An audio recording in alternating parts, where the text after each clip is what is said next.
is not that social media companies censor conservatives. Obviously, we knew that. No one's surprised to have it confirmed. No one denied it in the first place.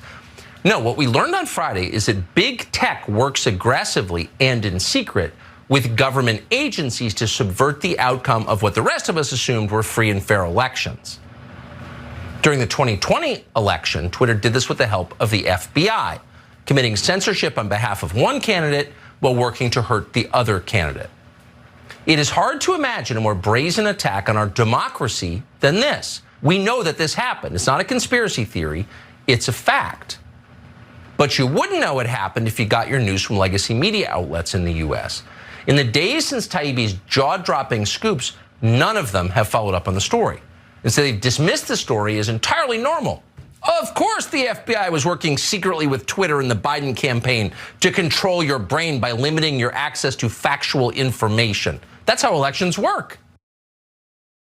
Okay, there's a lot that's obviously intentionally wrong in that clip. Why wouldn't there be? It's Tucker Carlson. But what's really rich about him stating that obviously everything they'd said has turned out to be true, even though nothing in the Taibbi files, prove it. Nobody ever denied that social media companies were discriminating against conservatives. Well, I can only speak for myself, but I would say that I deny it actually. In fact, I think algorithmically they benefited conservatives for a very long time. But that's just the actual research done inside of Twitter that's demonstrated that proof across multiple countries. Don't let that inconvenience you.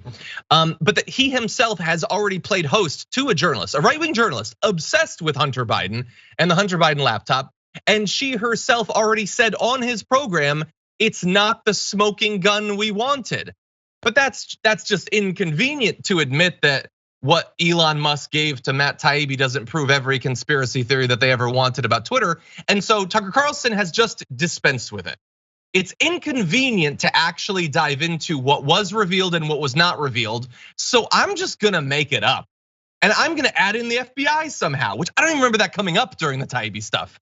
I'm just gonna make it up and say that not only were they biased against conservatives, but now the FBI is involved. Oh, and also they didn't just censor conservatives, the FBI is doing mind control on you. And again, when I say at least that Tucker Carlson effectively has stolen every bit of Alex Jones's routine, this is what I mean. It is not enough to spread the regular Republican idea of big tech censorship of conservatives.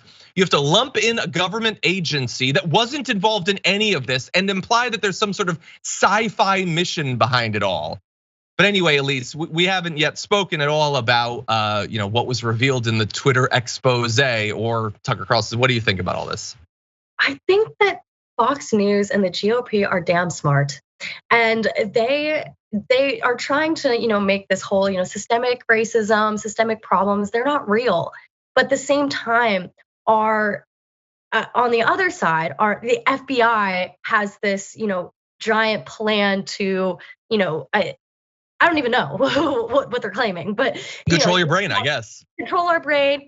Marjorie Taylor Greene, a few months ago saying to defund the FBI, and it's really interesting, and they're seeming to play both sides really well, and we can see it, but it's successfully being received by their viewers, and so while at the same time how you have DeSantis with this whole woke issue in Florida, you still have them successfully talking about this whole conspiracy theory about the FBI when it comes to Twitter. So I don't even. There's no systemic issues except the deep state, which is the ultimate conspiracy systemic problem with the government.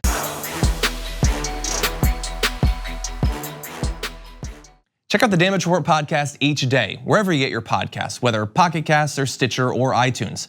You can join me as I give you the news and stories you want, with a range of co-hosts and interview guests jumping in on the fun each day.